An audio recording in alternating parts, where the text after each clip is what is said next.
आज का हमारा विषय है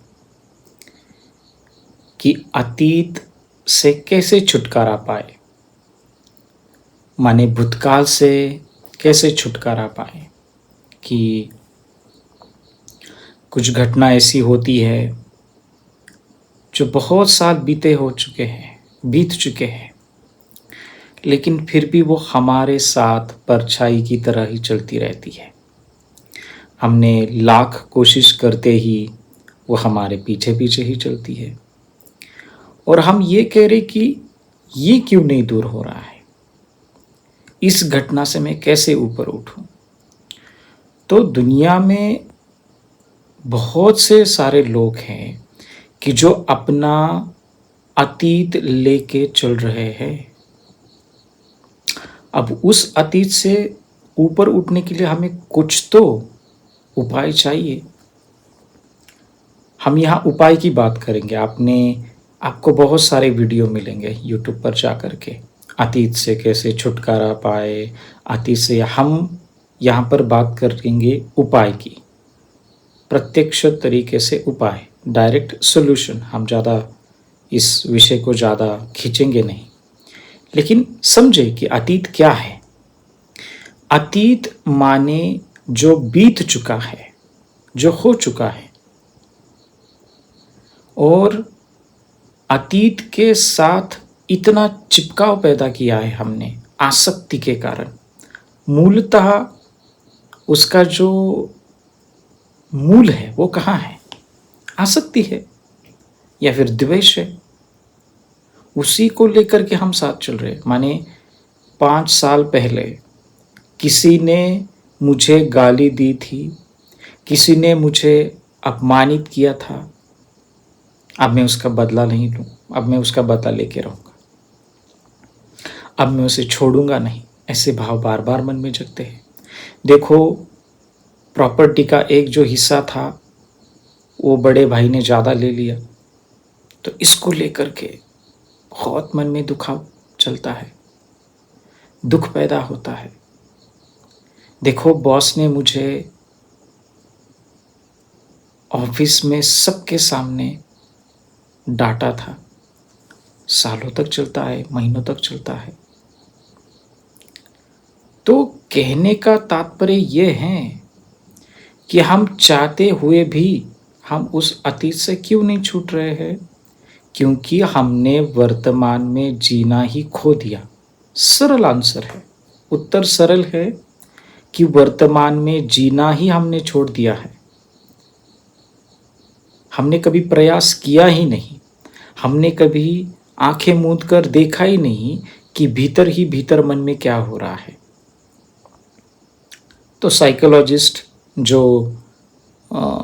मनोवैज्ञानिक है वो भी बोलते हैं कि देखो, आपको अतीत से छुटकारा पाना है तो आपको ब्रेथ की एक्सरसाइज करो, कुछ किताब पढ़ो, कुछ थेरेपी ले लो, कुछ मेडिसिन ले लो। ये आपको बताएंगे। ये ऊपर ऊपर के सॉल्यूशन है, उससे हमें रंच मात्र भी कोई फर्क नहीं पड़ता। क्यों? क्योंकि जड़ ही बीमार है और हम टहनियाँ तोड़ने लगे हैं पेड़ की। यदि उस रोगी पेड़ को ही निकालना हो तो क्या किया जाए? मूल से निकाल के उसे फेंक दिया जाए। तो सबसे आवश्यक बात क्या है? वर्तमान में जीना। क्योंकि मन का अपना एक स्वभाव है। मन अतीत में बहुत रमन करता है, और अतीत को जिस तरीके से रमन करने लगा उसी क्षण वो भविष्य में चला जाता है कि देखो, उस व्यक्ति ने मुझे गाली दी थी, ये हुआ अतीत। अब वर्तमान में कैसे छलांग लगाता है वो कि देखो, वो आगे मिल गया ना मुझे, तो मैं उसे छोड़ूंगा नहीं। भविष्यकाल। वर्तमान के कहाँ है? यहाँ पर वर्तमान का कोई संबंध है ही नहीं है कि मेरे मन में इस प्रकार का चित्त उत्पन्न हुआ है, द्वेषात्मक चित्त उत्पन्न हुआ है। उस द्वेषात्मक चित्त को दूर करने के लिए मुझे क्या करना पड़ेगा? हमने कभी कोशिश की नहीं। हमने शास्त्रों में, हमने ग्रंथ पढ़ लिए, पढ़ रहे हैं, अच्छे अच्छे यूट्यूबर्स उनके सेशन अटेंड कर रहे हैं, उनकी प्रीमियम ले रहे हैं। फर्क नहीं आ रहा है। क्यों नहीं आ रहा है? ये जो आजकल के लोग हैं जो बता रहे कि अतीत का पीछा छोड़ो, जो आपको बहुत सो कॉल्ड ज्ञान देते हैं यूट्यूब पर, ऐसे ही लोग भूतकाल में भी थे, इनसे भी बड़े थे, फिर भी लोग दुखी है। लेकिन उपाय नहीं बताता कोई, आपको कोई उपाय नहीं बताएगा कि आपको अतीत से या फिर भूतकाल से छुटकारा पाने के लिए वर्तमान में कैसे जीना है। आपको परफेक्ट सॉल्यूशन नहीं बताएगा कोई। क्यों?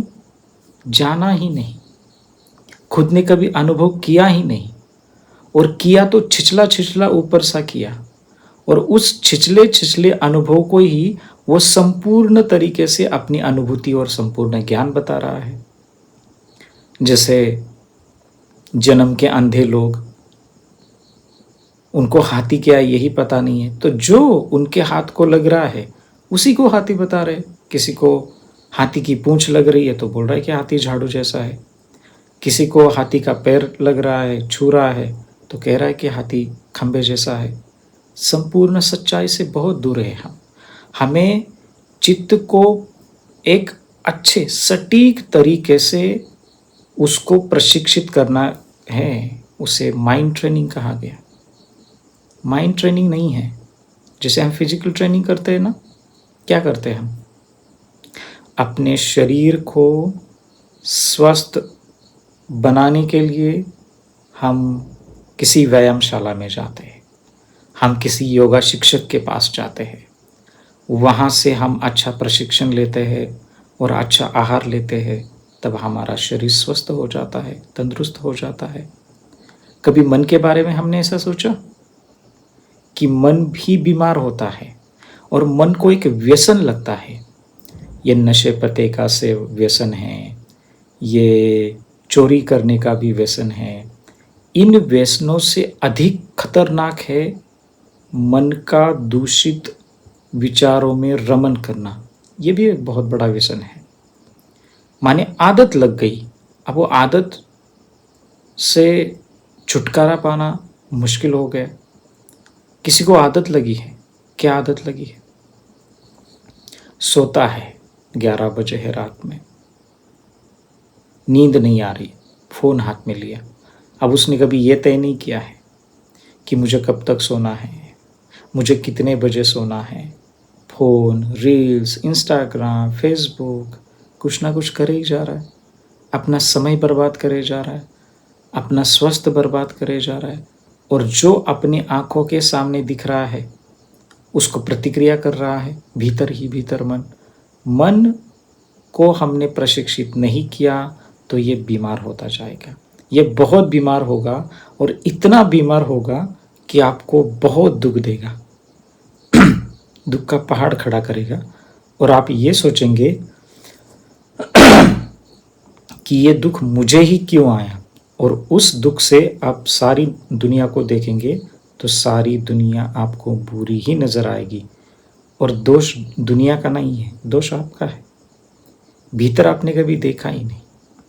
एक कहानी से समझते हैं, उदाहरण से, कि 2 भिक्षु, एक गुरु है और एक शिष्य है, चल रहे हैं अपनी यात्रा पर चलते चलते एक पेड़ के नीचे बैठे, खाना खाएं, आगे चल पड़े। बीच में नदी लगी, नदी में पानी था। अब करे तो क्या करें? अब पानी को तो पार करके जाना ही है हमें, और पानी इतना भी नहीं है कि एक आदमी डूब जाए, लेकिन कमर तक तो पानी आता ही है। वहाँ पर एक युवती थी जो अपनी असहायता के कारण, अपनी कमज़ोरी के कारण या फिर भय के कारण बोल रही थी कि मैं ये नदी पार नहीं कर सकती, मुझे घर जाना है, मेरे परिवार वाले मेरा वेट कर रहे हैं, राह देख रहे हैं। तो वो जो गुरु थे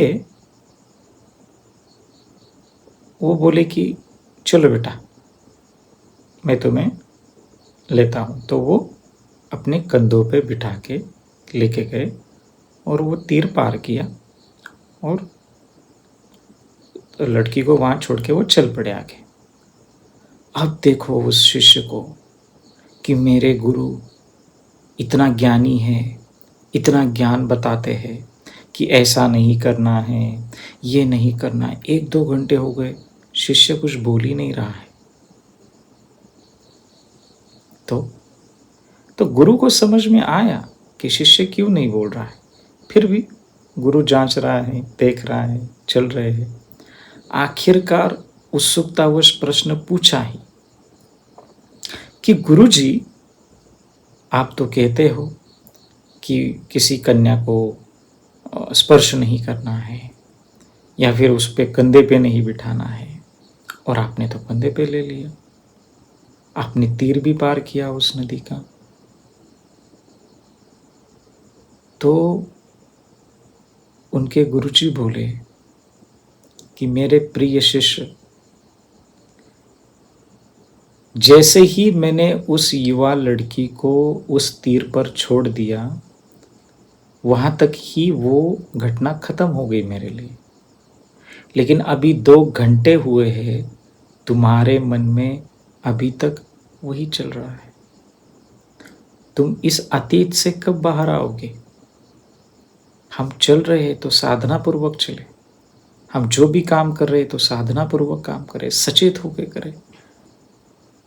तो शिष्य को होश आया, गुरु को प्रणाम किया, बोला कि मैं गलत था। कहने का तात्पर्य क्या है? ऐसे ही उस युवती की तरह हम भी अपने बहुत से सारे ऐसे दुख हैं, वो हमारे साथ साथ चले आ रहे हैं। और दुख ही नहीं, सुख की बात भी है कि देखो उस समय हमने ये किया था, देखो उस समय हम इस होटल में, रेस्टोरेंट में गए थे खाना खाने के लिए। उस अतीत के घटना को लेकर के भी मन में आसक्ति जगती है। और वही नहीं, आगे जाकर वो भविष्य में भी लालायित हो जाता है कि हम वैसा ही करेंगे भविष्य में। इसका मतलब ये नहीं कि हमारा भविष्य हमें तय नहीं करना है, हमें ध्येय बनाने हैं, हमारा लक्ष्य बनाना है, लेकिन उसके प्रति आसक्ति नहीं, उसके प्रति द्वेष नहीं, ठीक से चले। तो जब हम कभी ऐसा हो जाए कि बहुत से विचार आ रहे हैं अतीत से, क्योंकि मन जो है वो मन लगा रहा है, मन को आहार मिला है, चित्त का आहार मिला है, चैतसिक आहार मिला है, द्वेषात्मक आहार मिला है, तो वो स्वाभाविक है कि वो द्वेष की घटनाओं में ही रमन करेगा जो अतीत में हो चुकी है। तो इस समय क्या करे? अपनी आंखें बंद करे और केवल अपना सांस देखे।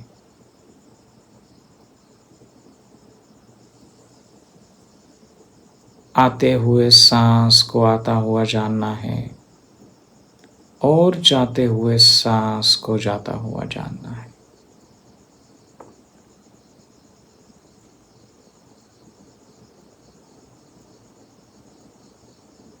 और खूब अच्छे से जानना है। इसे ही वर्तमान में जीना कहा कि अपने सांस के प्रति सजग रहना। जब जब ऐसे कोई तूफान उठे तो मन शांत करने के लिए सांस का सहारा ले ले। जैसे हम कोई बड़ी जहाज में बैठते हैं या फिर जो जहाज चलाने वाला होता है उसको पता है कि अभी सागर में बहुत बड़ा तूफान आने वाला है और तूफान आ रहा है, तो जल्द ही जल्द वो क्या करता है, उसी जहाज में क्या करता है, वो एंकर डालता है ताकि जहाज स्थिर हो जाए। किसी जहाज किसी तेल की खान खोदने के लिए चल पड़ा है समंदर में, तो इतना तूफान आ चुका है समंदर में, तो मुश्किल है तेल की खान खोदना मुश्किल है, तो इस आने वाले तूफान को जाने देना है। तो वो क्या करता है, एंकर डालता है और जहाज स्थिर हो जाता है, और फिर तूफान चला जाने के बाद फिर से काम शुरू करता है तेल खोदने के लिए। बजाय कि अभी भी लहरें शुरू हैं, लेकिन उतनी नहीं जितनी तूफान के समय हुआ करती थी। ठीक वैसे ही ध्यान करते हुए भी लोग हमें पूछते हैं कि ऐसा कैसे होता है, जब मैं ध्यान करता हूँ, ध्यान करती तो बहुत सारे विचार आते हैं। विचार तो आना ही है। ये ऐसा ही हुआ ना कि हमने किसी तालाब में, किसी कुएं में छलांग लगाई तैरने के लिए, क्या होगा, हम गीले होकर ही बाहर आएंगे ना। तो ध्यान करते हुए क्या होगा, सबसे पहले जो द्वेषात्मक विचार है वही तो आएंगे, सबसे पहले उनकी निर्जरा होगी, फिर अच्छे विचार अपने आप आएंगे, क्योंकि चित्त में करुणा भी है, प्रेम भी है। तो यही तो हम सिखाते हैं। हम हर रविवार को क्लास लेते हैं, ध्यान सिखाते हैं कि अपने दुख से कैसे मुक्त होना है, आने वाले समस्याओं का कैसे समाधान कर सकते हैं हम, यही तो हम सिखाते हैं। हर रविवार को 3 से 4 क्लास होती है, ध्यान होता है, प्रश्न उत्तर का सेशन होता है, और आप हमें संपर्क भी कर सकते हैं नीचे दिए हुए ईमेल आईडी पर। आपको वहाँ पर तुरंत जवाब मिल जाएगा, तो आप ग्रुप में आप शामिल हो के आप क्लास कर सकते हैं, अटेंड कर सकते हैं। तो सबसे पहला प्रश्न ये है कि मैं ही अपने दुख का जिम्मेदार हूँ, मुझे वर्तमान में रहना है, या और हम वर्तमान में जीना सिखाते हैं। ज़्यादा नहीं, जीवन बहुत कठिन नहीं है, हमने उसे कठिन बनाया है, सुलझा हुआ है, उलझा हुआ नहीं है, हमने ही उसे उलझा हुआ बनाया है। अब हमारी ही जिम्मेदारी है कि उसे वर्तमान में रह के हम आगे बढ़े। कि और एक कहानी, एक हाथी का बच्चा जो किसी को बहुत प्यारा लगा, और उस फैमिली ने उस बच्चे को खरीद लिया, हाथी के बच्चे को घर में लाया, गार्डन में लाया, वहाँ पर उसको जंजीरों से बांध दिया। अब जंजीर से बांध दिया, हाथी का छोटा बच्चा है, अब उसको तो पता है कि मुझे माँ से दूर किया गया है, वो अपनी मम्मी को मिस करता होगा, अपनी फैमिली को मिस करता होगा, लेकिन फिर भी अभी वो जंजीर से बंधा हुआ है। वो बहुत कोशिश करता है, लाख कोशिश करता है उस जंजीर को तोड़ने की, नहीं टूटती जंजीर। टूटेगी कैसे, हाथी का बच्चा छोटा है, जंजीर उसके लिए बड़ी है, उतना सामर्थ्य, उतना बल उसमें नहीं है कि वो जंजीर तोड़े। वही हाथी का बच्चा बड़ा हो जाता है 7-8 साल बाद, एक महाकाय में बदल जाता है। वही हाथी, बड़ा सूंड वाला, बड़े दांत वाला, अभी भी वो अपनी जंजीरों से बंधा ही हुआ है। क्यों? क्योंकि उस हाथी को लगा कि मैंने लाख कोशिश की, लेकिन ये जंजीर अब मुझसे तोड़ी नहीं जाती है, अब मेरे से कुछ होगा नहीं, अब ये जंजीर ऐसे ही रहने दो, मैं वैसा ही ठीक हूं। बजाय कि वो एक झटके में अपना पूरा बल लगा के उस जंजीर को तोड़ सकता है, उतना सामर्थ्य है उस हाथी में, लेकिन नहीं तोड़ता। क्यों? अपने मन का गुलाम हो गया, अपने विचारों का गुलाम हो गया, अपने नकारात्मक विचारों का पूरी तरह से गुलाम हो गया, उसकी प्रेरणा पूरी तरह से खो गई। ऐसा ही हमारे जीवन में होता है। हम लाख कोशिश करते हैं, कोई कहता है कि अरे हमने बहुत कोशिश की, हमने इस घटना को भूलने की, नहीं हुआ हमसे, तो छोड़े। आती है घटना, जाते हैं हम पब में, जाते हैं हम बार में, जाते हैं हम पार्टी में, और कहीं कोई घूमने के लिए जाते हैं, सेंशुअल हैप्पीनेस लेते हैं, इंद्रिय सुख लेता है व्यक्ति उस घटना को भूलने के लिए। ये वैसे ही हाथी की तरह हुई ना हमारी अवस्था, कि हम अभी भी बाहर निकल सकते हैं, एक बार मन को दृढ़ बनाया जाए। यही मन का प्रशिक्षण हम सिखाते हैं हमारी क्लास में। अपने दुखों से मुक्त होना है। इससे कोई मतलब नहीं है कि हम बौद्ध है, हिंदू है, सिख है, ईसाई है, सबके लिए है। कोई भी व्यक्ति नहीं कहता कि देखो मैं बौद्ध हूँ इसलिए मुझे ही दुखों से मुक्त होना है। हिंदू को भी होना है, सिख को भी होना है, ईसाई को भी होना है, आस्तिक और नास्तिक दोनों को भी होना है। सभी तो प्राणी दुख से मुक्त होना चाहते हैं। तो सही सटीक तरीके से मन का प्रशिक्षण होगा, तभी हम हमारे जीवन में आगे बढ़ सकते हैं, अन्यथा नहीं। आप हजारों वीडियो देखें, चाहे तो आप मेरी वीडियो देखें, आपको लगेगा अरे वाह बहुत अच्छा कहा इन्होंने, और क्या होगा 5 मिनट बाद वही अवस्था होगी हमारी। नहीं, मन पर तुरंत हमें उस पर कार्य करना है, तुरंत उसे गतिशील करना है। जो आलसी मन है, जो बीमार हुआ मन है, इतनी धन संपत्ति है, अंदर से भीतर कितना मन बीमार है, कितना द्वेषित है, कितना ईर्ष्या से भरा हुआ है, उसी को ही हमें प्रशिक्षित करना है और उसी मन को हमें आगे सुखमय बनाना है। तो इसी मन की जो जंजीरें हैं अतीत की, वो उखाड़ के फेंकनी है, क्योंकि मन अभी बलवान हो चुका है, जिस उसी हाथी की तरह। लेकिन हमें उसे सही प्रकार का मार्गदर्शक हो, तभी हम उससे बाहर निकल सकते हैं। तो मैं आशा करता हूँ कि आप अपने अतीत से भी बाहर निकलेंगे। भविष्य में कोई कुछ नहीं रखा है जो कि आया ही नहीं है।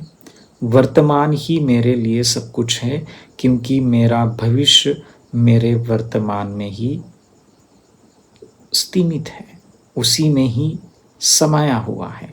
तो मेरा भविष्य मुझे अच्छा सुधारना होगा, तो सबसे पहले मेरा वर्तमान मुझे ठीक करना होगा। तो आप अभ्यास करते रहिए।